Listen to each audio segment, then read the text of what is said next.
কি করছেন আপনি? হে, এসব কি? যেটা আগেই করা দরকার ছিল। ছি, লজ্জা করে না?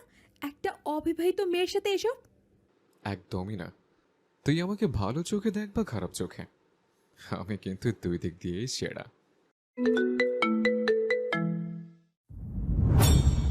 এদিক রাহা তার হাত দিয়ে অভ্রর হাতের উপর রেখে ব্যথায় কুকিয়ে চিৎকার দিয়ে বলল, কি করছেন কি? ছাড়ুন, ব্যথা পাচ্ছি বলেই কাঁদতে লাগলো। বাড়ির সবাই বাধা দিতে আসলেই কেউ যদি বাধা দেওয়ার চেষ্টা করেন, কালকের মধ্যে আমাকে আর আপনাদের হাতের কন্যাকে কেউ দেখবেন না। এই হুমকিতে মুহূর্তেই সবাই ভয়ে পিছিয়ে গেল। আমান খান চুপ হয়ে গেলেন। আসান খানও কিছু বললেন না। এত বছর পর ছেলে বাড়িতে ফিরেছে, আবার যদি রেগে চলে যায়। যেসব মেয়েরা অভ্রকে দেখে মুগ্ধ ছিল তারা ভয়ে সরে গেল। তাদের মধ্যে একজনের মুখে ছিল রহস্যময় হাসি। আইরিন রহমান বাঁধন। তার বাবা অন্য এলাকার চেয়ারম্যান। মনে হলো সে পুরো ঘটনাটা উপভোগ করছে। এক পর্যায়ে অভ্র রাহাকে নিয়ে চলে গেলে সে বাগানের দিকে তাকিয়ে শয়তানি হাসি দিয়ে বলল, একে তো আমার চাই চাই, at any cost. I want হিম। চুল ছাড়ুন অব্র ভাই, ব্যথা পাচ্ছি। আহ!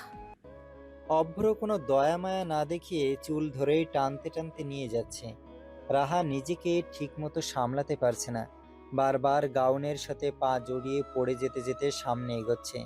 তাড়াহুড়োর সেই টানে পা অনেক জায়গায় ছিলে গেছে। হঠাৎ ব্যথায় চিৎকার করে সে মাটিতে বসে পড়ল। এই দৃশ্য দেখে অভ্র এক মুহূর্ত থামল। তারপর আচমকায় রাহাকে কাঁধে তুলে নিল। সোজা সিঁড়ি বেয়ে উঠে নিজের রুমে নিয়ে গিয়ে ধপ করে বিছানায় ফেলে দিল। রাহা তাড়াতাড়ি উঠে বসতেই অভ্র সামান্য ঝুঁকে এগোতে লাগলো, আর রাহা ভয়ে পিছাতে লাগলো। পিছাতে পিছাতে এক সময় খাটের সাথে পিঠ ঠেকে গেল। আর কত পিছাবে? যা, খাট ভেঙে ফেল, পারলে দেয়ালটাও ভেঙে ফেল। পর মুহূর্তেই কিছু একটা ভেবে দ্রুত সরে এসে কাবার্ড থেকে কিছু কাগজ আর কলম এনে রাহার সামনে ছুড়ে দিল। নে, সাইন কর। রাহা অবুঝ চোখে কাগজগুলোর দিকে তাকিয়ে আবার অভ্রর দিকে চাইল। চোখেই প্রশ্ন, কিসের কাগজ? অভ্র তার সেই দৃষ্টি দেখেই ঠান্ডা গলায় বলল, এত বুঝতে হবে না, যা বলছি কর। রাহা সই করছে না দেখে তার কণ্ঠ আরো কর্কশ হয়ে উঠল। কি রে বান্দি, সই কর। আমি কোনো কাগজে সই করব না। কথাটা শোনা মাত্র অভ্র হঠাৎ তাকে হ্যাঁস কাটানে বিছানা থেকে তুলে নিজের সামনে এনে ঘুরিয়ে দিল।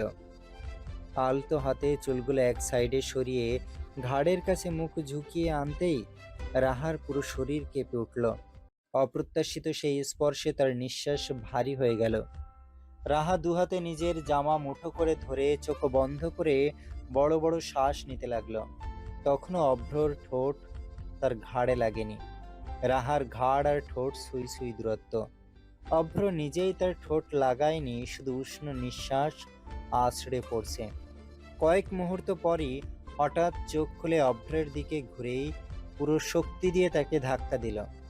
অভ্র তখন যেন নিজের মধ্যেই ছিল না, তাই সহজেই পুরুষালী দেহটা দুই কদম পিছিয়ে গেল। তার ঠোঁটের কোণে শয়তানি হাসি। কি করছেন আপনি? হে, এসব কি? যেটা আগেই করা দরকার ছিল। ছি, লজ্জা করে না? একটা অবিবাহিত মেয়ের সাথে এসব? একদমই না। তুই আমাকে ভালো চোখে দেখ বা খারাপ চোখে, আমি কিন্তু দুই দিক দিয়েই সেরা।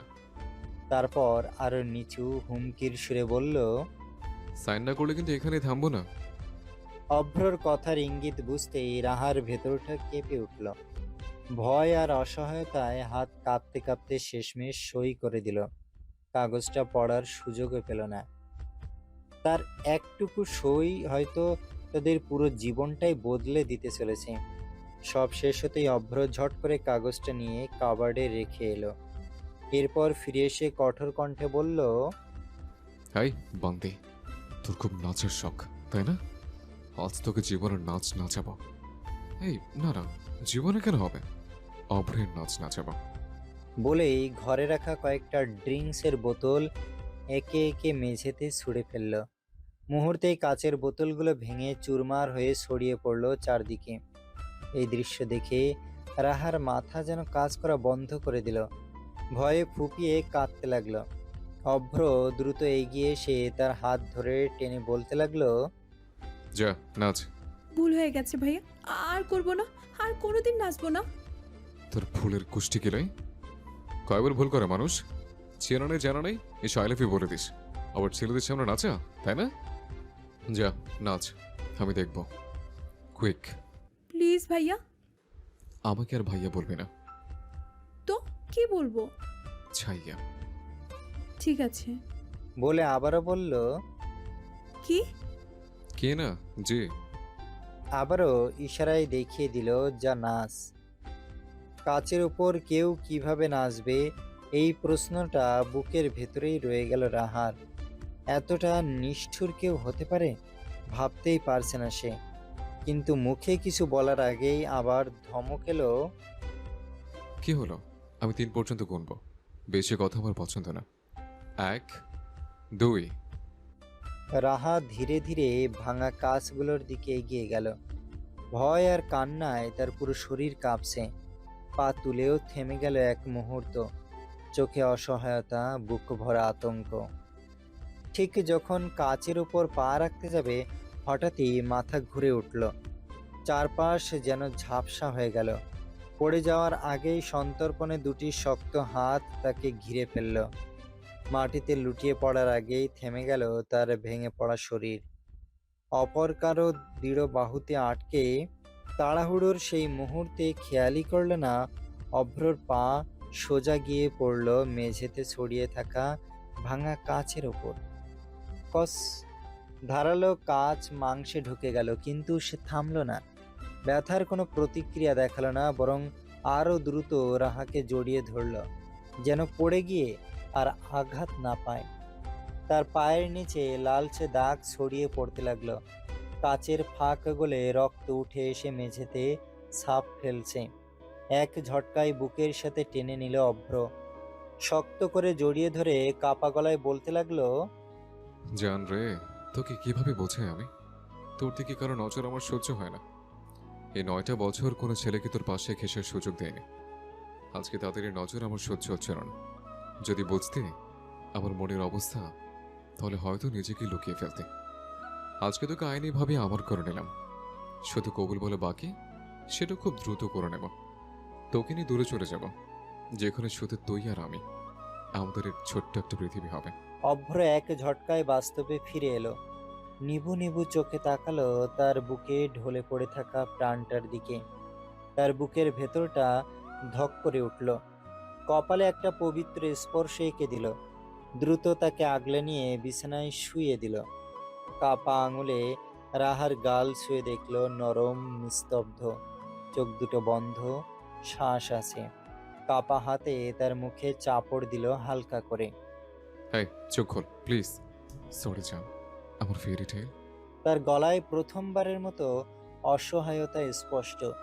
বাইরে ততক্ষণে তীব্র আওয়াজ শুরু হয়ে গেছে। অভ্র, দরজা খোল। কি হচ্ছে ভেতরে? ধাপ ধাপ, দরজায় আঘাত পড়ছে বারবার।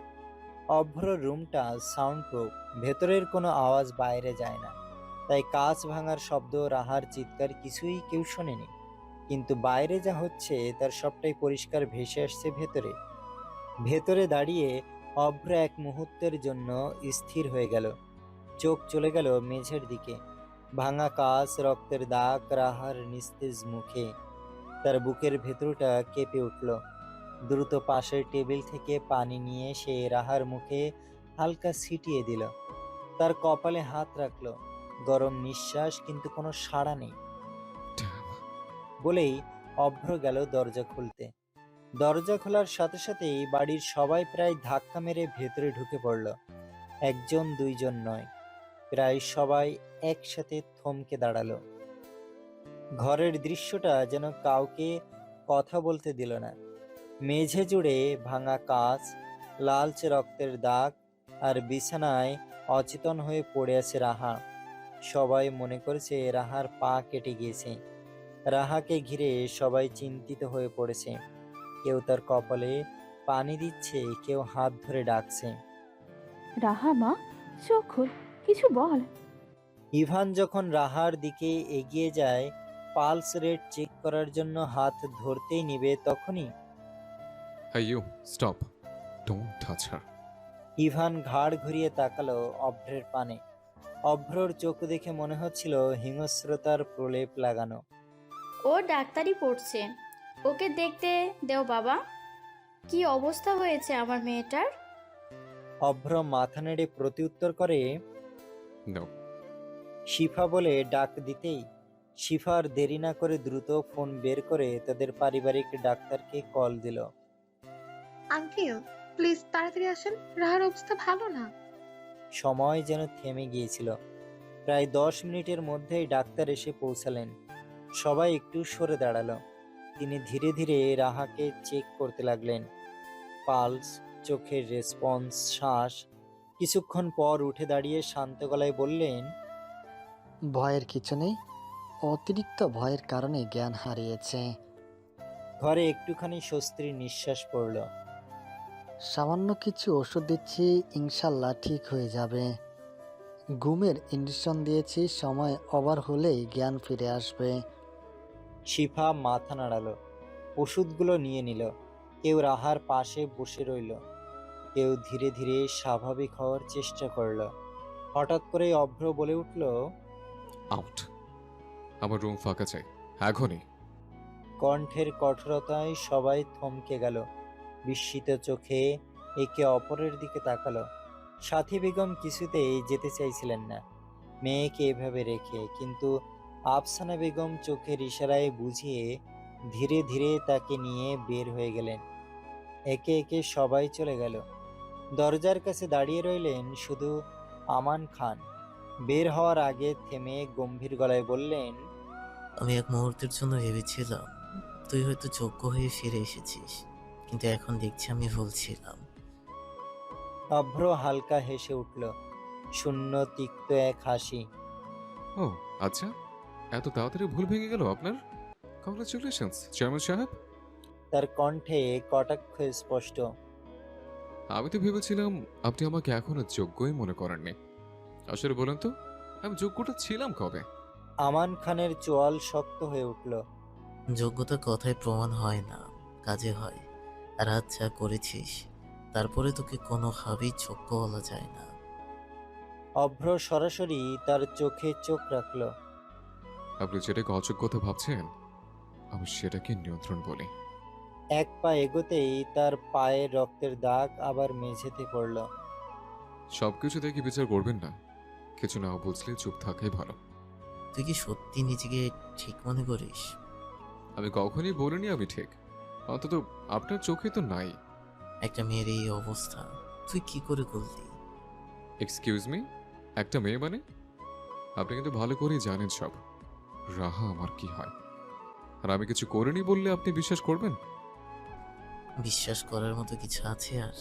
আপনি সবসময় ফল দেখেন, কারণটা না। কারণ যাই হোক, পরিণতি আমি দেখেছি। আর সেই পরিণতিটার সামনে অচেতন রাহা মা। অভ্রর চোখ এক মুহূর্ত স্থির রইল, তারপর নিচু ভারী কণ্ঠে বলল, আমি রাহাকে কত ভালোবাসি তার ধারণা আপনার নেই। ওর জন্যই আমার দেশে ফেরা, ওর জন্যই সব ছেড়ে আসা।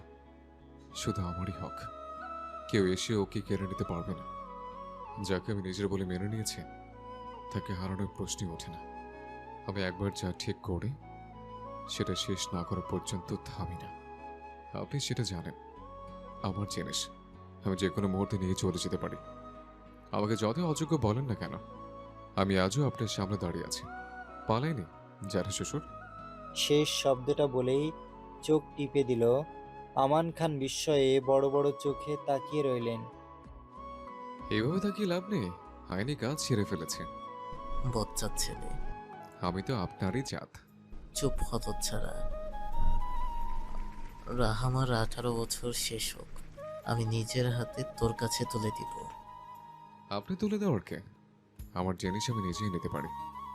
এখন আপনি যান আপনার বউয়ের কাছে, আর আমিও যাবো আমার বউয়ের কাছে। ছি, নির্লজ্জ ছেলে কোথাকার। এই একদম না, ওর মতামত না থাকলে আমি এই বিয়ে মানব না, বলে দিলাম। তারপর অভ্র ঠান্ডা গলায় বলল, মতামত ছাড়া আমি ওর কাছে যাব না, এটা আপনি নিশ্চিত থাকতে পারেন। একটু থেমে চোখে চোখ রেখে যোগ করলো, কিন্তু এটাও বলে রাখি, যখন দেখবেন রাহা নিজের থেকে আমার কাছে আসবে, তখন কি করবেন জ্যাঠা শ্বশুর? বলেই ঠোঁটের কোণে হাসি রেখে দরজা বন্ধ করতেই আবারও ভেসে এলো আমান খানের কণ্ঠ। পাটা ড্রেসিং করে নিস, আমি কাউকে পাঠাচ্ছি। দরকার নেই। বলেই দরজা লাগিয়ে দিল। এই ছেলে যে এতটা বেপরোয়া হবে তিনি কল্পনাও করেনি। দরজা বন্ধ করেই রাহার ঘুমন্ত দেহের পাশেই ফ্লোরে বসে পড়ে। তার ছোট্ট হাত দুটি নিজের হাতের আগলে এনে ছোট ছোট চুমু দিতে থাকে, আর খুঁটিয়ে খুঁটিয়ে দেখছে তার অপ্সরাকে। আল্লাহর তৈরি জিনিস কতই না সুন্দর। আনমনে মুখ ফুটে বেরিয়ে গেল, মাশাল্লাহ, তুই চাস বা না চাস, আমি তোর পিছু ছাড়ছি না। তোর আমাকেই ভালোবাসতে হবে। আমি ভালোবাসা ছেড়ে নয়, কেড়ে নেওয়াতে বিশ্বাসী। তোকে প্রথম দেখার পর যে অনুভূতি হয়েছিল, সে থেকে আজ পর্যন্ত আমি কোনো মেয়ের দিকে তাকাইনি। আমার চোখে তুই ছাড়া কারো কোনো ছায়া নেই। তুই আমার জীবনের সবচেয়ে বড় পাওয়া। তোর জন্য আমি সবকিছুই করতে পারি, মরতেও পারি, আবার মারতেও পারি। এক হাতে ফোন নিয়ে কল করে তার অ্যাসিস্ট্যান্ট জারিফকে। কালকে যেন সব তৈরি থাকে, ওই কুত্তার বাচ্চাদের শাস্তি না দেওয়া পর্যন্ত আমার শান্তি হবে না। বলেই ফোনটা কেটে দিল। প্রিয়তমার মুখের দিক তাকিয়ে থাকতে থাকতে কখন যে তারও চোখ বুজে এলো, নিজেও ঠাউর করতে পারল না। রুমের ভেতর ভোরের মিষ্টি রোদ জানালার পর্দা ভেদ করে চোখে পড়তেই রাহা কুঁকড়ে গেল। পিটপিট করে চোখ খুলতেই চারপাশটা অচেনা লাগলো। চোখ ঘুরিয়ে আশপাশ দেখলো সে। দুহাতে মাথা চেপে ধরে ফিসফিস করে বলল, হে কি, আমি কোথায়? আড়মোড়া ভেঙে উঠে বসতেই দৃষ্টি গিয়ে থামলো দেয়ালে টাঙানো বড় ছবিটার দিকে। অভ্র ভাইয়া, ওনার রুমে আমি? হঠাৎ করেই সব মনে পড়ে গেল। গতকালের প্রতিটা ঘটনা যেন একে একে মাথায় ভেসে উঠল, কাচের ওপর পড়েছিল। এই কথা মনে পড়তেই তাড়াহুড়ো করে হাত পা খুঁটিয়ে দেখল, কিন্তু কোথাও কোনো আঘাতের চিহ্ন নেই। হাঁপ ছেড়ে বলল, যাক বাবা, বেঁচে গেছি। ফ্লোরের দিকে তাকিয়ে দেখলো একদম পরিষ্কার, চকচকে, ঝকঝকে। মনে হয়ই না এখানে গতকাল কোনো তাণ্ডব হয়েছিল। পরক্ষণেই নিজের দিকে তাকিয়ে থমকে গেল। হে কি, আমার ড্রেস, এটা তো আমার না। কে চেঞ্জ করলো? একটা অস্বস্তি ভর করলো তার ভেতরে। চোখ ছোট করে চারপাশে তাকিয়ে মনে মনে বলল, ওই বদমাইশটা আমার ঘরে নেই তো? সাথী বেগম এসে একবার মেয়েকে দেখে গিয়েছিলেন। রাহা তখনও ঘুমাচ্ছিল, তাই চুপচাপ রান্নাঘরে চলে যান সকালের নাস্তা তৈরি করতে। অভ্রর ওপর তার আগের মতোই বিশ্বাস আছে। মনে কষ্ট লাগলেও প্রকাশ করেননি। ভেবেছেন হয়তো রাহাই কিছু ভুল করেছে। অভ্র তো অকারণে রাগারাগি করার মানুষ নয়। কিছুক্ষণ পর আফসানা বেগম নাস্তা নিয়ে রুমে এলেন। রাহা, মা উঠে গেছিস? বড় আম্মু, জামা ফ্রেশ হয়ে নাস্তা করে নে। আমি আগে শাওয়ার নেব বড় আম্মু, মাথাটা ভাল লাগছে। আচ্ছা, তুই তো রুমে যা, আমি খাবার নিয়ে আসছি। না, রুমে আসতে হবে না, আমি নিচেই আসছি, কলেজেও যাব। আফসানা বেগম একটু থামলেন। আজ না গেলেই হয় না মা? গেলেই ভালো লাগবে। তিনি বুঝলেন মেয়েটার উপর দিয়ে বড় ঝড় গেছে, তাকে নিজের মতো থাকতে দেওয়াই ভালো। ঠিক আছে, তাড়াতাড়ি আসবি। রাহা চলে যেতে গিয়েও থেমে ফিরে তাকালো। কিছু বলবি রাহা? আসলে বড় আম্মু, তোমার ছেলে কোথায়? আমিও জানি না মা, হয়তো সকালে বের হয়েছে। ও, বলে চুপচাপ চলে গেল সে। আফসানা বেগমের মনে কষ্ট থাকলেও একটা অদ্ভুত তৃপ্তি কাজ করছিল। রাহার প্রতি অভ্রর গভীর টানটা তিনি স্পষ্ট দেখেছেন। গতরাতে অভ্র রাহার হাত ধরে ফ্লোরেই বসে বসে ঘুমিয়ে পড়েছিল। আফসানা বেগম একবার এসে সেই দৃশ্য দেখেছিলেন। দরজাটা খোলা ছিল। ইচ্ছা করেই রেখেছিল অভ্র, যেন কারো মনে কোনো ভুল ধারণা না জন্মায়। সে জানে সে এমন কিছু করবে না যা তার চরিত্র বা রাহার সম্মান নষ্ট করে। যা হবে ঠিকভাবে সবার সামনে, হালাল পথে। ইচ্ছে করলে অনেক কিছুই করতে পারত, কিন্তু সে চায় রাহার মায়ের সম্মতিতে তাকে নিজের করে নিতে। আইনি বিয়ের কথাটা এখনো গোপন, শুধু তিনজনে জানে, অভ্র আর তার বাবা মা। এর পেছনেও কিছু কারণ আছে। আফসানা বেগম সেই দৃশ্য দেখে চুপচাপ দোয়া করে বেরিয়ে গিয়েছিলেন। সকাল 7:30। সবাই নাস্তার টেবিলে একে একে জড়ো হয়েছে। সবশেষে রাহা আসতেই সবার চোখে একটু চিন্তার ছাপ ফুটে উঠল। রাহা বুঝে ফেলে বলল, কি ব্যাপার, এইভাবে তাকিয়ে আছে কেন? আমাকে কি খুব খারাপ লাগছে? সবাই হেসে উঠল। আমান খান বললেন, আরে রাহমান, আমার মেয়েকে কখনো খারাপ লাগতে পারে? একসাথে সবাই বলল, কখনোই না। হাসির রোল উঠল। শুধু ইভান চুপচাপ, মুখ গম্ভীর। রাহার অবস্থার জন্য তার মনে অভ্রর প্রতি চাপা ক্ষোভ জন্মেছে, যা সে প্রকাশ করতে পারছে না। শিফা ইভানের দিকে তাকিয়ে ভাবছে, এত গম্ভীর কেন সে? কিছুক্ষণ পর জানা গেল ইভানের একটা কাজ আছে, তাই আরও 5 দিন ঢাকায় থাকবে। কিন্তু তার বাবা মা আজই কুমিল্লায় ফিরে যাবে। এই খবর শুনে রাহার মন খারাপ হয়ে গেল। খালাকে ছাড়তেই চাইছিল না। অনেক বুঝিয়ে আয়াতের স্কুলের কথা বলে শেষে রাজি করানো হলো। আফরোজা বেগম বললেন, তোর তো 5 দিন পর পরীক্ষা শেষ, তারপর ইভানের সাথে আমাদের বাড়ি যাবি, কয়েকদিন বেরিয়ে আসবি। কুমিল্লা খুব সুন্দর, তোকে নিয়ে ঘুরবো। সবাই চেষ্টা করেও তাদের আর একদিন রাখতে পারল না। রাহার খালা মনে মনে অনেকদিন ধরেই একটা স্বপ্ন দেখেন, রাহাকে নিজের ছেলের বউ করবেন। একদিন মজা করে তার বোনকে বলেছিলেন, তোর পুতুলটাকে আমাকে দিস, আমি একেবারে পুতুলের মতো সাজিয়ে রাখবো। রাহার মা ও বাবা তখন হেসে উড়িয়ে দিলেও কথাটা তিনি মনে গেঁথে রেখেছেন। রাহার বাবা তখন জীবিত ছিলেন। তিনিও বলেছিলেন, আপা, আগে রাহা বড় হোক, আমার মেয়ে যেটা বলবে সেটাই হবে।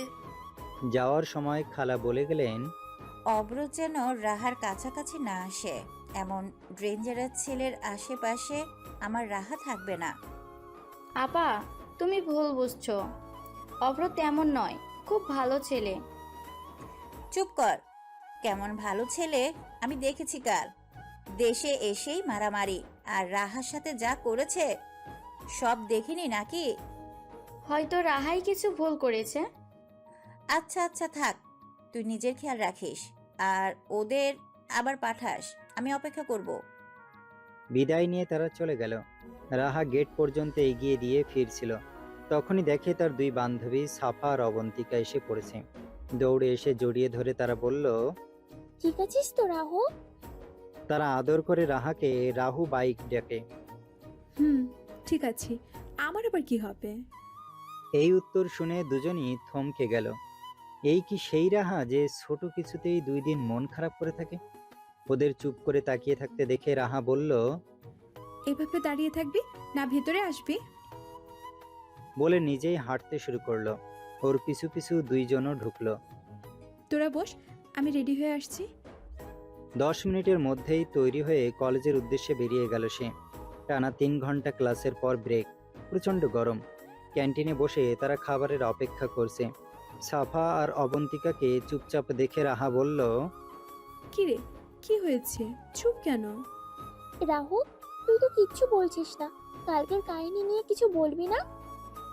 রাহা সবকিছু শেয়ার করে, কিন্তু গতকালের অপ্রত্যাশিত ঘটনাগুলো বলতে পারছে না। ইচ্ছে করেই এড়িয়ে যাচ্ছে। দুজন একবার একে অপরের দিকে তাকালো। তারপর সাফা বলল, আচ্ছা থাক, বাদ দে, আগে খাই।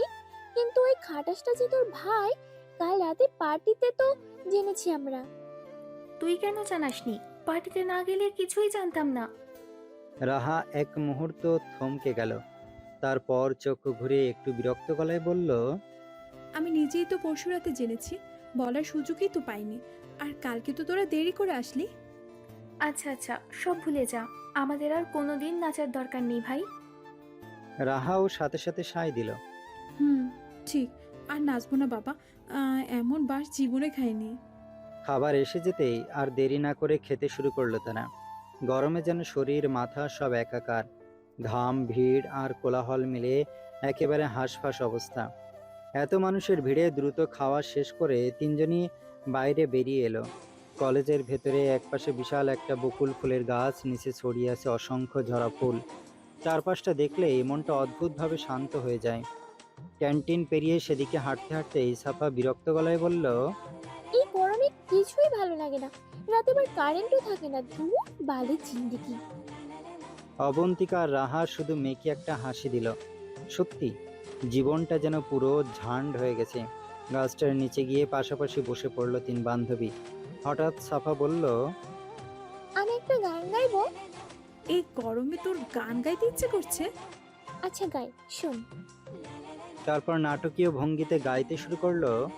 সাদা সাদা কালা কালা, কারেন্ট গেছে রাত্রি বেলা, আমি বলি বাতি জ্বালা, সরকার বলে তুইও কালা, রাতও কালা অন্ধকার, বইসা থাক এটাই ভালো। আর গান শেষ হতেই রাহা আর অবন্তিকা হেসে লুটোপুটি, একজনের উপর আরেকজন পড়ে যাচ্ছে।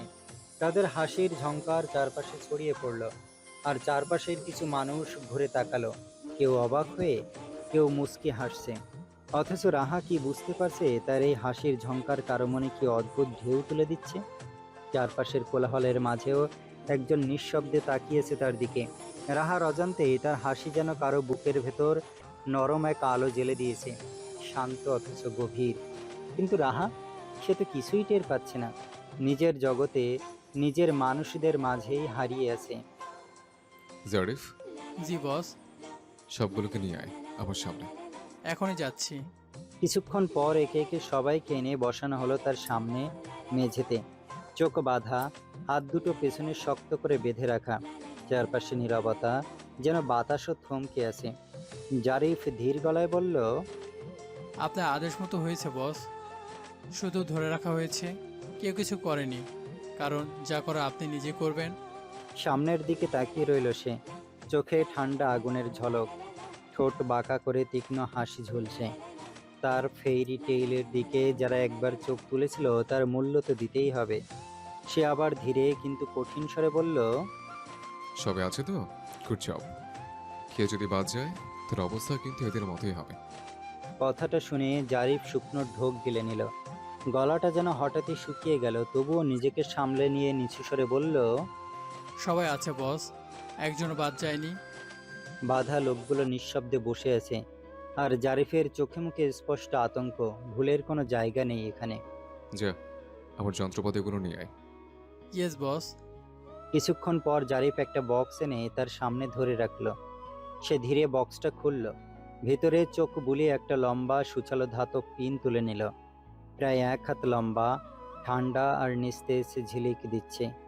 এক মুহূর্ত থেমে চারপাশে তাকালো সে, তারপর শান্ত কিন্তু ভারী গলায় বলল, সবার চোখ খুলে দেয়। চোখের বাঁধন খুলতেই যেন মুহূর্তের মধ্যে সবকিছু থমকে গেল। সামনে অভ্র, লালচে চোখ, শক্ত চোয়াল, হাতে সেই সুচালো আলপিন। দৃশ্যটা দেখেই যেন সবার শরীর থেকে রক্ত সরে গেল। কারো ঠোঁট শুকিয়ে ফেটে গেছে, কারো শ্বাস আটকে আসছে, বুকের ভেতর ধুকপুক শব্দটা যেন বাইরে থেকেও শোনা যায়। কেউ কাঁপছে এতটাই যে ঠিকমতো বসে থাকতেও পারছে না। একজনের গলা কেঁপে উঠল। ছেড়ে দিন প্লিজ, ভুল হয়ে গেছে। তারপর যেন একসাথে সবার ভাঙা গলা, আমরা আর কখনো তাকাবো না, প্লিজ ছেড়ে দিন। কথা বলতে গিয়েও শব্দ জড়িয়ে যাচ্ছে, কারো চোখে পানি গড়িয়ে পড়ছে, কারো মুখে আতঙ্ক এমনভাবে জমে গেছে যেন চিৎকার করতেও ভুলে গেছে। তাদের চোখে এখন শুধু একটাই জিনিস, খাঁটি ভয়। এমন ভয় যেখানে মানুষ নিজের অস্তিত্বটাই ছোট মনে হয়। কেউ কাঁপতে লাগলো, কেউ পিছিয়ে যেতে চাইছে, কিন্তু বাধা অবস্থায় কেউই ঠিকমতো নড়তে পারছে না। আর অভ্র, সে এক দৃষ্টিতে তাকিয়ে আছে, চোখ দুটো লাল, চোয়াল শক্ত, নিঃশব্দে বসে থেকেও তার উপস্থিতি যেন পুরো ঘরটা দম বন্ধ করে দিচ্ছে। ভুল। অভ্রের কণ্ঠ ছিল ঠান্ডা, ধারালো। আমার কাছে ভুলের দ্বিতীয় কোনো সুযোগ নেই। আমার ফেরি টেল ছাড়া এই অভ্র কাউকে দ্বিতীয় সুযোগ দেয় না। আর তোরা হারামের বাচ্চা তার দিকে লোলুপ দৃষ্টিতে তাকিয়েছিলে, তোদের কিভাবে ছেড়ে দেয় বল? বলেই ধাতব পিনটি সামনের একজনের এক চোখে গেঁথে দেয়। অমনি চোখ থেকে ফিঙ্কি দিয়ে রক্ত এসে অভ্রের শার্ট ভিজিয়ে দেয়। চোখ বন্ধ করে শান্তির নিঃশ্বাস নিচ্ছে, মনে হচ্ছে অভ্র শান্তি পাচ্ছে এই রক্তের স্পর্শে। একে একে সবার এক চোখ নষ্ট করে দেয়। সকলের চিৎকারে ঘরটি ভয়ানক হয়ে উঠছে। ঘরের ভেতরের বাতাস যেন আরো ভারী হয়ে উঠছে। অভ্রর চোখে কোনো কোমলতার চিহ্ন নেই, শুধু ভয়ঙ্কর ছাপ। জারিফ, এদের ক্লিয়ার করে এখান থেকে। বলেই ভারী পা ফেলে চলে গেল। পার্টির ঘটনাটা কোনোভাবে আমান সাহেব ধামাচাপা দিতে পেরেছেন, কিন্তু ছেলের এমন আচরণে তার মাথা যেন নত হয়ে গেছে। সেদিনের পর দুদিন কেটে গেছে, তবুও অভ্র এখনো বাসায় ফেরেনি। বাড়ির সবাই এখন বেশ চিন্তিত। আসান সাহেবও একটি গুরুত্বপূর্ণ মিটিংয়ের জন্য ঢাকার বাইরে আছেন। আফসানা বেগম ছেলের চিন্তায় প্রায় ভেঙে পড়েছেন। মুখটা ফ্যাকাশে, চোখে ঘুম নেই। নিচে সবাই যখন অভ্রকে নিয়ে চিন্তায় ডুবে আছে, রাহা চুপচাপ সবার দিকে একবার তাকিয়ে শিফার ঘরে চলে যায়। দরজায় দাঁড়িয়ে সে ধীরে ডাকে, আপু, হ্যাঁ আয় বস। অ্যাসাইনমেন্ট করছো? কাল জমা দিতে হবে। শিফা খেয়াল করে রাহার মুখটা ভারী, অস্থির। কি রে, মুখটা এমন কেন? বাংলার প্যাচার মতো করে রেখেছিস কেন? না, কিছু না তো। শিফা উঠে এসে রাহার হাত ধরে টেনে বিছানায় বসায়। বোন আমার, বল তো আপুকে কি হয়েছে? রাহা একটু চুপ করে থেকে নিচের কথা বলে। নিচে সবাই অভ্র ভাইয়ের জন্য অনেক চিন্তায় আছে। চিন্তা তো আমারও হচ্ছে, 2 দিন হয়ে গেল এখনো বাসায় ফেরেনি। শিফা রাহার মাথায় হাত বুলিয়ে শান্ত গলায় বলে, তুই চিন্তা করিস না, ভাইয়া ঠিকই ফিরে আসবে, ও ছোট মানুষ না। কথাটা বললেও শিফার ভেতরেও অস্থিরতা জমে থাকে। রাহা আবার বলে, আপু, তোমার তো কাল অ্যাসাইনমেন্ট জমা দিতে হবে, আমারও পরীক্ষা নেই। আমাকে তোমার সাথে ভার্সিটিতে নিয়ে যাও প্লিজ। আচ্ছা, 10টায় রেডি থাকবি। রাহা খুশিতে উঠে শিফাকে জড়িয়ে গালে একটা চুমু দিয়ে বলে, তুমি আমার বেস্ট আপু। আচ্ছা, এবার যাও, কাজ শেষ করো, আমি যাই। নিচের ঘরে তখন কথার তীব্রতা বাড়ছে। তোমার মনে হয় না তোমার ছেলে একটু বেশি করছে? আপনার কি মনে হয় না আপনিও একসময় বেশি করেছিলেন, যার জন্য আমার ছেলে আজ এই অবস্থায়? আফসানা বেগম হঠাৎ চিৎকার করে ওঠেন, তুমি এটা বলতে পারলে? হ্যাঁ পারলাম। সেদিন আপনার একটা সিদ্ধান্তের কারণে 9টা বছর আমার ছেলে আমার থেকে দূরে ছিল। ঘরটা নিস্তব্ধ হয়ে যায়।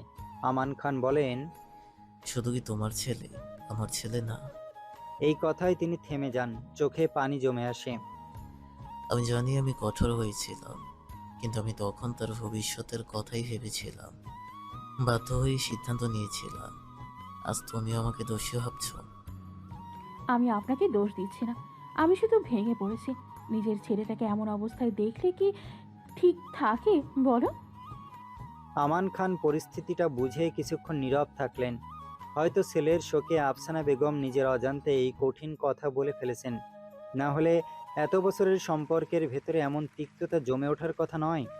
তিনি আর কথা না বাড়িয়ে ধীরে ধীরে ঘর থেকে বেরিয়ে গেলেন।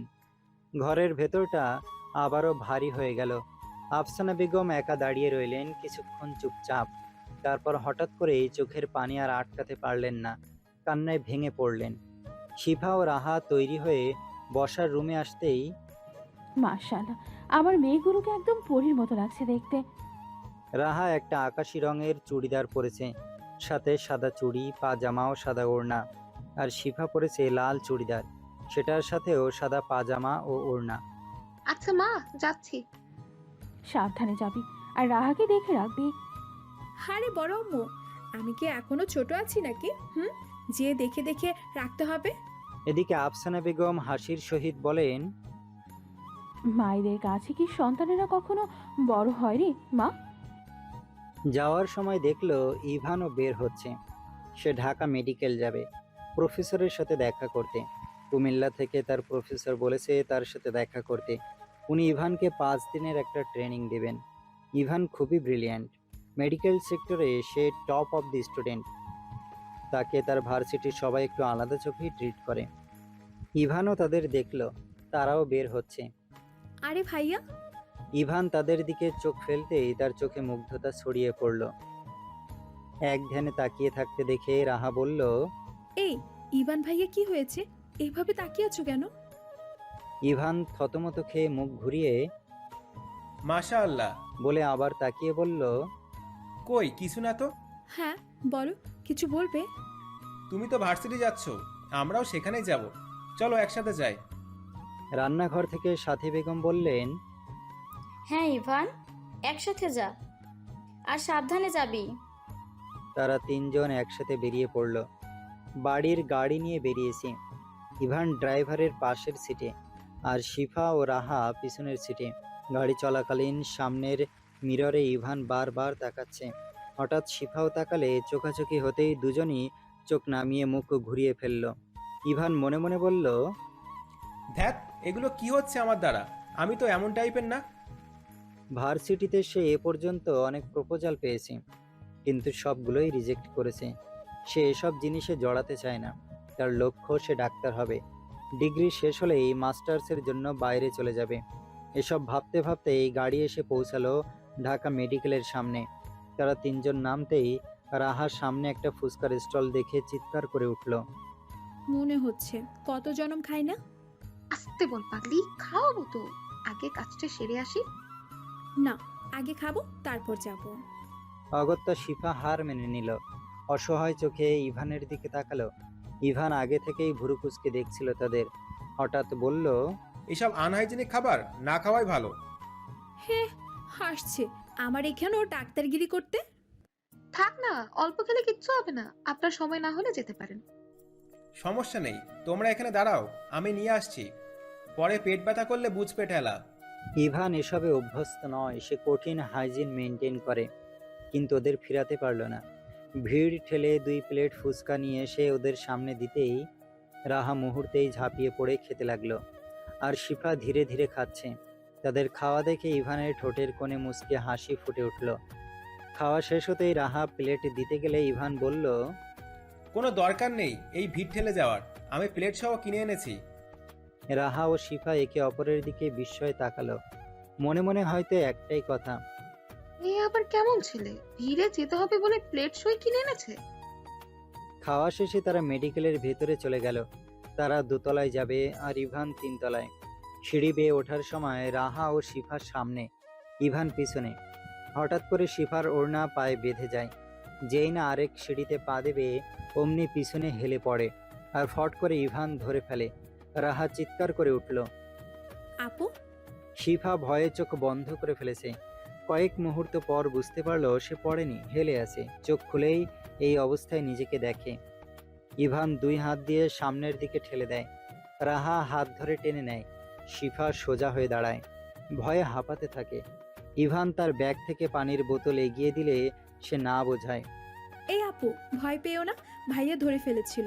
অনেক অনেক ধন্যবাদ ভাইয়া। It's okay. তারপর শিফার দিকে তাকিয়ে সামনে এগিয়ে যেতে যেতে বলল, কাজ শেষ হলে সাবধানে বাসায় চলে যেও। রাহা ভদ্র মেয়ের মতো মাথা নাড়ল। আর শিফা এক দৃষ্টিতে তাকিয়ে রইল ইভানের যাওয়ার দিকে। রাহাকে বসিয়ে শিফা গেল অ্যাসাইনমেন্ট জমা দিতে। রাহা বাইরে দাঁড়িয়ে অপেক্ষা করছিল। একটু দেরি হচ্ছে ভেবেই করিডোরে হাঁটছিল। ঠিক তখনই পিছন থেকে অচেনা কণ্ঠ। আসসালামু আলাইকুম। রাহা না ঘুরেই বলল, ওয়ালাইকুম আসসালাম, রহমতের কালাম। আমি যার বান্দা, আপনি তার গোলাম। বলেই পিছনে তাকাতেই ছেলেটি বেবাক হয়ে তাকিয়ে আছে। রাহা মুচকি হেসে বলল, অচেনা মানুষকে সালাম দেওয়ার শখ বুঝেছে নাকি এখনো আরো বাকি? ছেলেটি রাহার মুখ দেখেই যেন থমকে গেল।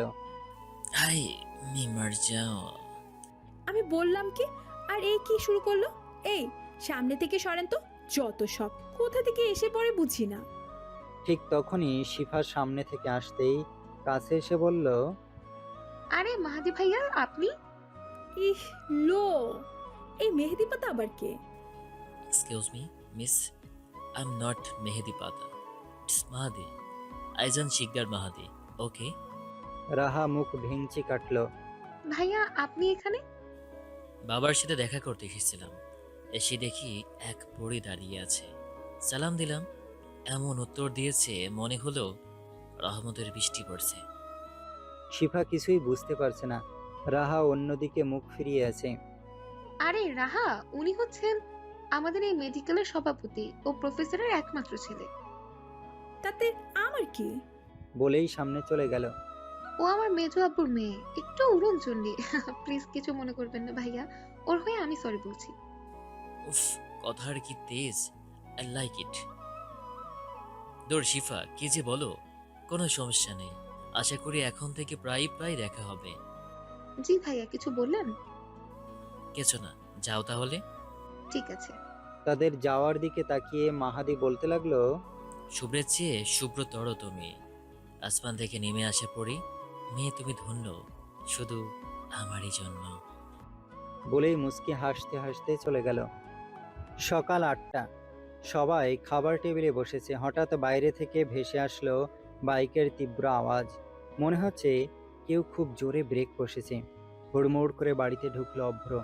আশপাশ না তাকিয়ে সোজা সিঁড়ি পেরিয়ে নিজের রুমে চলে গেল। তার বাম হাত থেকে টুপটুপ করে রক্ত পড়ছে।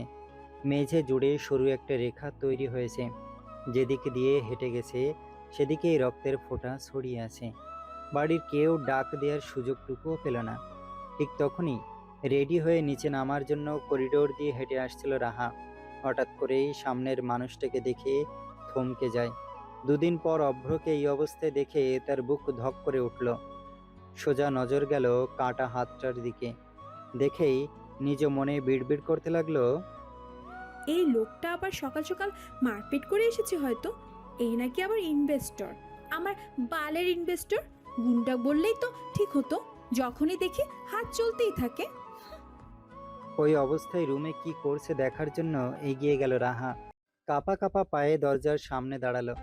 দরজার হাতল ধরে টান দিতেই দরজা লক। তবে রাহাও কম না, আন্দাজে পিন দিতে লাগলো একের পর এক। শেষে হাল ছেড়ে দিয়ে আঙুলটা সেন্সরে ছোঁয়াতেই ক্লিক, দরজা খুলে গেল। রাহা থমকে গেল। এটা আবার কিভাবে সম্ভব? আমার ফিঙ্গারপ্রিন্ট? অভ্র আগেই রাহার আঙুলের ছাপ সেট করে রেখেছিল। তার বিশ্বাস ছিল এই পাগলি একদিন না একদিন আসবেই। দরজা কিছুটা ফাঁকা করে আস্তে করে মাথা ঢোকাতেই হঠাৎ হ্যাঁচকা টানে তাকে ভেতরে নিয়ে দরজার সঙ্গে চেপে ধরল অভ্র। রাহা ভয়ে চোখ বন্ধ করে ফেলেছে। অভ্র থেমে গেল। তার অপসরীকে এত কাছ থেকে দেখছে 2 দিন পর। কি যে শান্তি লাগছে। ঘুম ভাঙা মুখ, কলেজ ড্রেস, 2 পাশে বিনুনি। একদম ছোট্ট নির্ভেজাল একটা মেয়ে, যাকে দেখে মনে হয় দেখতেই যেতে ইচ্ছে করে।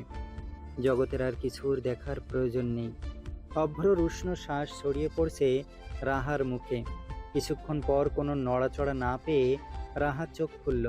খুলেই দেখলো অভ্রের নগ্ন বুক। দেখে একটা শুকনো ঢোক গিলল। মনে হলো যেন ডুবে যাচ্ছে কোথাও, বের হতে ইচ্ছে করছে না। অভ্রের সোজা চুলের পানি ভিজিয়ে দিচ্ছে তার কপাল। ঠোঁটে দুষ্ট হাসি এনে অভ্র ফিসফিস করে বলল, কি আর কতক্ষণ তাকিয়ে থাকবেন ম্যাডাম? ধড়মড় করে বাস্তবে ফিরল রাহা। ভয় লজ্জা সব একসাথে এসে ভিড় করলো। চোখ নামিয়ে ফেলল। কই? এই যে একটু আগেই তো। অভ্র আরো ঝুঁকে। খুব ভালো লাগছে তাই না এভাবে দেখতে? বললেই তো পারতেন, আপনার জন্য সারাদিন এভাবেই থাকতে পারি। ছি, কি সব বলছেন? অসভ্য লোক, সরুন। আমি কেন সরব? আপনি আমার রুমে এসেছেন না আমি আপনার রুমে গিয়েছে? রাহা থেমে গেল, কথা খুঁজে পাচ্ছে না। আমি তো কি? আপনি তো? আমার একটা দরকারি জিনিস ছিল, নিতে এসেছি। ও, কি জিনিস? ফেরিটেল? ফেইরি টেইল সম্বোধনে রাহা চোখ ছোট ছোট করে তাকায় অভ্রের পানে। ঘোরের মধ্যে থেকেই বলে, আপনাকে বলা যাবে না। আমার রুমে আপনার জিনিস? একটু অদ্ভুত না? অভ্র সরে দাঁড়ালো। নিন, খুঁজে নিন আপনার জিনিস। রাহা তো বিপদে পড়ল। এখানে তো তার কিছুই নেই। তাড়াতাড়ি প্রসঙ্গ পাল্টালো। আপনার হাতে কি হয়েছে? এত রক্ত কেন? আর 2 দিন কোথায় ছিলেন? প্রশ্নগুলো শুনে অভ্রর ভেতরটা অদ্ভুতভাবে নরম হয়ে গেল। সে খুশি হলো, তার অপ্সরা তাকে খুঁজেছে। এসব জেনে কি করবেন মিসেস? সরি, আমি মিসেস না। মিসেস হতে কতক্ষণ? এত খোঁজ নিচ্ছেন যে? ঠোঁট কামড়ে একটু ঝুঁকে বলল, মিস করছিলেন মনে হয়। রাহা চোখ তুলে সোজা বলে দিল, আমার বইয়ে গেছে আপনাকে মিস করতে। বাড়ির সবাই চিন্তা করছিল, তাই জিজ্ঞেস করলাম। আর আপনার চিন্তা হচ্ছিল না জান? না। মিথ্যা। না, সত্যি। না, মিথ্যা। সত্যি। রাহা বলেই নিজেই থমকে গেল। অভ্র তখনও তাকিয়েছে তার দিকেই। হালকা চোখ টিপে দিল। যান, অসভ্য লোক। ধাক্কা দিয়ে বেরিয়ে গেল রাহা। অভ্র নিচে তাকালো নিজের কাটা হাতে, হালকা হাসলো। ধন্যবাদ। মনে মনে বলল সে, এই আঘাতটার কারণেই তো তার প্রেয়সী আজ নিজে থেকে তার কাছে এসেছে। গতরাতে পুরনো কিছু স্মৃতি মনে পড়তে অনেকটা ড্রিঙ্কস করেছে। নিজের বাংলো বাড়িতেই ছিল। রাগ, কষ্ট, অপরাধবোধ সব মিলিয়ে হাতে থাকা গ্লাসটা মুঠ করে চেপে ধরেছিল। কাঁচ ভেঙে হাত কেটে যায়। সারা রাত সেইভাবেই ছিল ক্ষতটা। আজ সকালে বাইক চালাতে গিয়ে আবার তাজা হয়ে যায়, আর তাই রক্ত ঝরছিল। 3 দিন পর বাড়িতে ফিরলেন আসান খান। আজ তার মেজাজটা বেশ ফুরফুরে, চোখে মুখে সন্তুষ্টির ছাপ স্পষ্ট। কারণও আছে। ইম্পোর্টের ডিলে তিনি দারুণ লাভ করেছেন।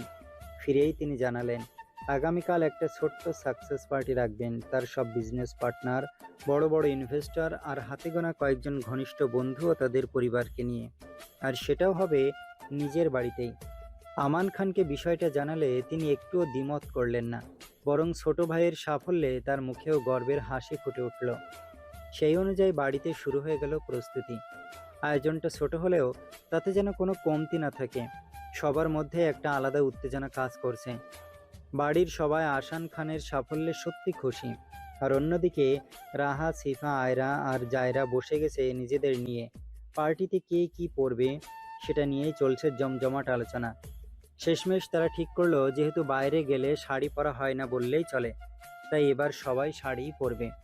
এরকম শাড়ি নিলে দেখতে আরও কত সুন্দর লাগবে। এই সিদ্ধান্তেই একমত হলো তারা। বিকেল হতেই তারা বেরিয়ে পড়ল। গাড়ি থামলো বসুন্ধরা শপিং মলের সামনে। বাড়ির 3 বউ আর 4 মেয়ে সবাই মিলে যেন একদম রঙিন একটা দল। এক দোকান থেকে আরেক দোকান ঘুরে ঘুরে দেখে শুনে মিলিয়ে মিলিয়ে অবশেষে তারা নিজেদের জন্য শাড়ি সিলেক্ট করলো। রং, ডিজাইন, কাজ সব কিছুতেই ছিল একটা মিল, কিন্তু তবুও প্রত্যেকের পছন্দ ছিল আলাদা আলাদা ছোঁয়া। শাড়িগুলো হাতে নিয়ে সবার মুখেই তখন তৃপ্তির হাসি। আগামীকালের পার্টির জন্য যেন তারা আরও একটু বেশি করে উচ্ছ্বসিত হয়ে উঠল। পার্টির আগের সন্ধ্যাটা যেন এক আলাদা রঙে রাঙানো। বাড়ির বউদের জন্য বেছে নেওয়া হয়েছে অফ হোয়াইট জামদানি শাড়ি, নরম, সূক্ষ্ম আর রাজকীয়। শাড়ির গায়ে হালকা সোনালি কাজ, কোথাও ফুলের নকশা, কোথাও জালের মতো বুনন। আলো পড়তেই শাড়িগুলো যেন মৃদু ঝলমল করে ওঠে। চোখে লাগে না, কিন্তু নজর আটকে যায়।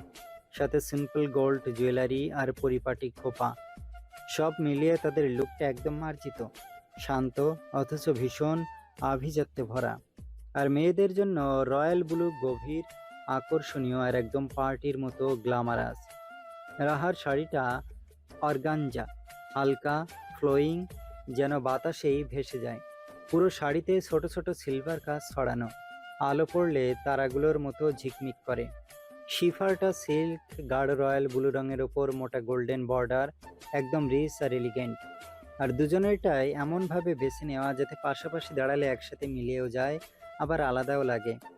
সব মিলিয়ে একপাশে অফ হোয়াইটের কোমল আভিজাত্য, আর একপাশে রয়্যাল ব্লুর গাঢ় সৌন্দর্য। দুইয়ের কন্ট্রাস্টে পুরো দলটাই যেন একসাথে আরও বেশি সুন্দর হয়ে উঠেছে। কিন্তু এই আনন্দের মাঝেই ছোট দুটো মুখ একদম গোমড়া। আয়রা আর জায়রা দুজনেই বড়দের মতো শাড়ি পরার জন্য কতটা এক্সাইটেড ছিল। বারবার আয়নার সামনে দাঁড়িয়ে কল্পনা করেছিল নিজেদের রয়্যাল ব্লু শাড়িতে ঠিক রাহা আপুদের মতো লাগবে। কিন্তু শেষমেশ তাদের মা নাজিরা বেগম একদমই রাজি হলেন না। তার বদলে তিনি কিনে দিলেন দুটো রয়্যাল ব্লু লেহেঙ্গা, নরম কাপড়ে তৈরি, হালকা এমব্রয়ডারি, ঘেরটা সুন্দরভাবে ছড়িয়ে পড়ে। দেখতে নিঃসন্দেহে খুবই সুন্দর, বরং তাদের বয়সের সাথে আরও বেশি মানানসই। তবু সেটা যেন তাদের কাছে কোনো ব্যাপারই না। দুজনেই মুখ ফুলিয়ে এক কোনায় বসে আছে, চোখে মুখে স্পষ্ট অভিমান। আমরাও যদি শাড়ি পরতাম কত সুন্দর লাগতো না? হ্যাঁ, আপুদের মতো। রাহা আর শিফা ওদের ওই গোমড়া মুখ দেখে আর থাকতে পারল না। হেসে হেসে এগিয়ে এসে দুজনেই আলতো করে আয়রা আর জায়রার গালে হামি দিল। আর একটু বড় হ তোরা, তখন না হয় শাড়ি পরবি, ঠিক আছে? তারপর একটু দুষ্টুমি ভরা হাসি নিয়ে যোগ করলো, না হলে এমন কর, তোদের এই সুন্দর সুন্দর লেহেঙ্গাগুলো আমাদের দিয়ে দে। তোরা এই বড় বড় কাপড়ের শাড়ি নিয়ে নে, আমার তো এক্ষুনি দম বন্ধ হয়ে আসছে। কথাটা বলেই শিফার দিকে তাকিয়ে চোখ টিপে ইশারা করলো সে। শিফা বুঝে নিয়ে সাথে সাথেই নাটকীয় ভঙ্গিতে বলে উঠল, ঠিক ঠিক, আমি তো একদম সামলাতেই পারছি না। এত বড় শাড়ি কেমন যেন গুলিয়ে যাচ্ছে। আয়রা আর জায়রা প্রথমে ঠোঁট ফুলিয়েই রাখলো, কিন্তু একটু পরেই নিজেদের অজান্তেই হেসে ফেলল। না না, দরকার নেই, আমাদের লেহেঙ্গাই ঠিক আছে বাবা। ছোট ছোট সেই হাসির মাঝেই ধীরে ধীরে আবার জমে উঠল তাদের উচ্ছ্বাস। টানা 4 ঘন্টা শপিং শেষে সবাই যখন বাড়ি ফিরল, তখন যেন শরীরের প্রতিটা হাড়ে ক্লান্তি জমে আছে। হাতে ভর্তি শপিং ব্যাগ, মুখে ঘাম মাখা অবসাদ, তবুও চোখে মুখে লুকানো আনন্দটা স্পষ্ট। ড্রয়িং রুমে ঢুকেই কেউ সোফায় ঢলে পড়ল, কেউ জুতো খুলে হাফ ছাড়ল। উফ, আর পারছি না, এত শাড়ি দেখতে হবে কে জানতো। আয়রা আর জায়রা নিজেদের লেহেঙ্গার ব্যাগ আঁকড়ে ধরেই বসে আছে।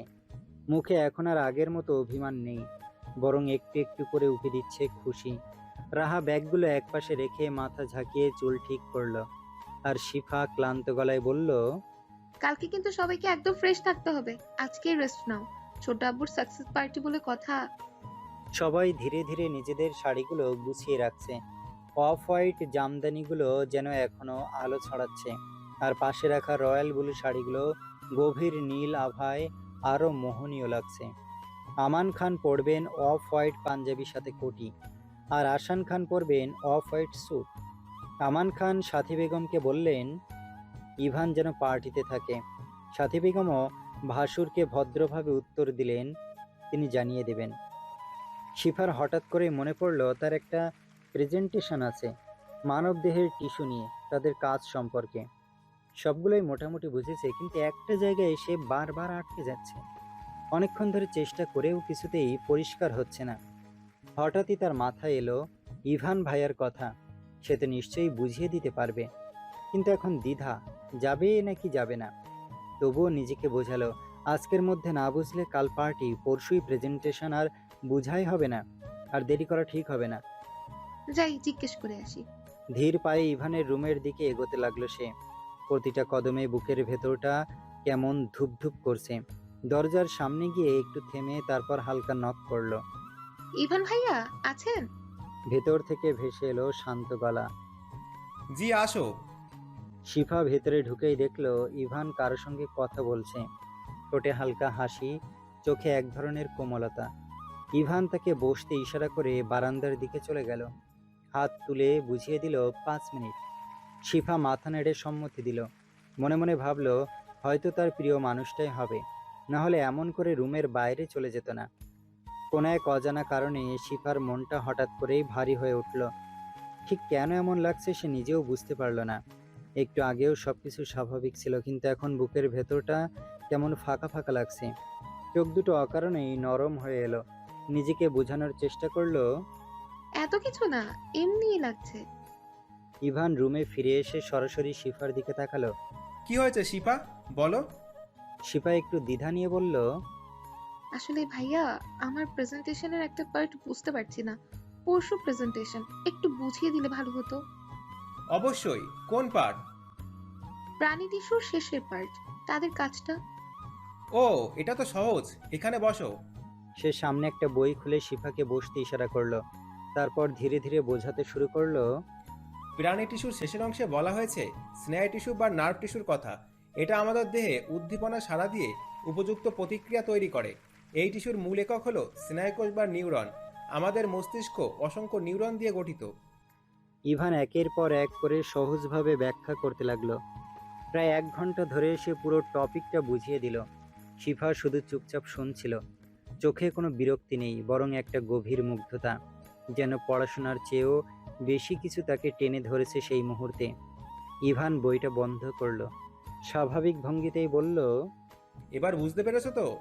শিফা একটু দেরিতে মাথা নাড়ল। জি বুঝেছি। কিন্তু কেন জানি এই বুঝেছি শব্দটার ভেতরেও আরেকটা অজানা অনুভূতি লুকিয়ে রইল। ইভান স্বাভাবিকভাবে বইটা সরিয়ে রাখলো, আর শিফা আস্তে করে উঠে দাঁড়ালো। ধন্যবাদ ভাইয়া। ইভান শুধু মাথা নাড়ল। আর কিছু লাগলে বলবে। শিফা দরজার দিকে এগোতে গিয়ে একবার থামলো, পিছন ফিরে তাকালো। ইভান তখন আবার নিজের কাজে ব্যস্ত হয়ে গেছে। অদ্ভুত একটা অনুভূতি বুকের ভেতর থেকে ধীরে ধীরে ছড়িয়ে পড়ছিল। না খুশি, না দুঃখ, একটা মাঝামাঝি টান, যেটা সে ঠিক নাম দিতে পারছে না। দরজা খুলতেই হালকা বাতাস মুখে লাগলো। শিফা বুঝতে পারলো না আজকের এই ছোট্ট মুহূর্তটা কেন মনে এতটা জায়গা করে নিচ্ছে। হয়তো সত্যি কোথাও শুরু হয়ে যাচ্ছে এমন কিছু, আর শুরুটা খুব সাধারণ হলেও শেষটা আর আগের মতো থাকবে না। খানবাড়ির ভেতরটা যেন আজ রাজপ্রাসাদ। চারদিকে রাজকীয় সাজসজ্জা, হলরুমের ঠিক মাঝখানে ঝুলছে দৃষ্টিনন্দন এক ঝাড়বাতি, যার নরম আলোয় ঝলমল করছে ঘরের প্রতিটি কোণা। পরীক্ষা দিয়ে বাসায় ফিরে এমন সাজানো পরিবেশ দেখে রাহার চোখে মুখে ছড়িয়ে পড়ে খুশির ঝিলিক। কিছুক্ষণ পর শিফাও ভার্সিটি থেকে এসে পৌঁছায়। রাহা আগেই তার দুই প্রিয় বান্ধবী সাফা আর অবন্তিকাকে আসতে বলেছে। রক্তের সম্পর্ক না থাকলেও তাদের বন্ধনটা যেন আপন বোনের মতোই। ছোটবেলা থেকে একসাথেই বড় হয়েছে তারা। সাফা আর অবন্তিকার মায়েরাও রাহাকে নিজের মেয়ের মতোই ভালোবাসে। দুপুরের খাওয়া দাওয়া শেষ করে সবাই একটু বিশ্রাম নেয়। তারপরই শুরু হয় প্রস্তুতির ব্যস্ততা, কারণ অতিথিরা আসতে আর বেশি দেরি নেই। তাদের আপ্যায়নের দায়িত্বও তো আছে। তার উপর বাড়ির মেয়েদের প্রস্তুতি কখন যে শেষ হবে সেটা কেউই ঠিক করে বলতে পারে না। সন্ধ্যায় ঠিক ৬টা। একে একে অতিথিরা এসে পৌঁছাতে শুরু করেছে। আমান খান আর আসান খান নিজে দাঁড়িয়ে সবাইকে রিসিভ করছেন। ভেতরে ঢুকতেই সবাইকে ওয়েলকাম ড্রিঙ্কস আর সুন্দর ফুলের তোড়া দিয়ে আপ্যায়ন করা হচ্ছে। ঠিক তখনই বাড়ির গেট পেরিয়ে ভেতরে ঢোকে অভ্র, সাথে তার দুই ছায়া, জারিফ আর জায়ান। অভ্রকে দেখেই আমান খানের ভুরু কুঁচকে যায়। অন্যদিকে আসান খান হালকা হাসি মুখে ভাতিজাকে বরণ করে নেন। শেষ পর্যন্ত বাড়ির একমাত্র ছেলে, আবার বড় ইনভেস্টরও। আমান খানের সেই কঠিন মুখভঙ্গি দেখে ঠোঁটের কোণে দুষ্টু হাসি টেনে অভ্র ধীরে ধীরে এগিয়ে যায় তার সামনে। তারপর বড় করে সালাম দিয়ে বলে, আসসালামু আলাইকুম। কিছুটা ঝুঁকে কানের কাছে ফিসফিসিয়ে যোগ করে, জ্যাঠা শ্বশুর। চুপ করো, বেয়াদব ছেলে। অভ্র থামে না। চুপ করবো কেন? কেসদের সাথে কেমন ব্যবহার চেয়ারম্যান সাহেব? তারপর হালকা হেসে বলে, শ্বশুর বাড়িতে কিন্তু দাওয়াত পেয়ে এসেছে। বিনা দাওয়াতে জিহাদ খান অভ্র কোথাও যায় না। বলেই পাশের ওয়েটারের ট্রে থেকে একটা ওয়াইনের গ্লাস তুলে নিয়ে এক চুমুক দেয়। ঠোঁটে সেই চেনা হাসি রেখে ভেতরের দিকে হাঁটা দেয়। পিছনে দাঁড়িয়ে আমান খান কিছুক্ষণ বোবা হয়ে তাকিয়ে থাকেন। ছেলের কথাগুলো যেন মাথার ভেতর ঘুরপাক খাচ্ছে। ভেতরে ঢুকতেই তার মা এগিয়ে আসেন। বাবা এসেছিস? আমাকে তো আসতেই হতো, after all my in-laws house. বলেই আর দাঁড়ায় না, অন্যদিকে চলে যায়। অভ্রর কথা শুনে আফসানা বেগম যেন হঠাৎই বিষম খেয়ে বসেন। কাশতে কাশতে তার অবস্থা বেহাল। সাথী বেগম তাড়াতাড়ি পানি নিয়ে এসে তাকে ধরেন। আরে আপা, কি হলো হঠাৎ? কোথা থেকে এমন কাশি উঠলো? বলতে বলতে মাথায় হাত বুলিয়ে ধীরে ধীরে চাপড়ে দেন। আফসানা বেগম কষ্ট করে কাশির ফাঁকে বিড়বিড় করে বলেন, মা যখন হয়ে যায় জেঠি শাশুড়ি বিষম না খেয়ে উপায় আছে নাকি? এদিকে অভ্র নির্লিপ্ত ভঙ্গিতে দাঁড়িয়ে থাকে, অপেক্ষা করছে তার সেই প্রিয় ফেরি টেলের জন্য। এর মধ্যে ইভান, সাফা আর অবন্তিকাও এসে পৌঁছায়। ইভানের পরনে সি গ্রিন কালারের স্যুট, যেটা তার উপস্থিতিতে আলাদা একটা অ্যাটিটিউড আর আকর্ষণ যোগ করেছে। সাফা বাড়ির ৩ বউকে একসাথে দেখেই দুহাত তুলে বলে ওঠে, মাশাআল্লাহ, আরে আরে, এই ৩ নায়িকা কোত্থেকে আসলো? চোখ বড় বড় করে আবার বলে, ববিতা, শাবানা, পরবি, একদম পারফেক্ট। শুধু নজর যেন না লাগে। অবন্তিকাও হেসে সায় দেয়। একদম ঠিক বলছিস।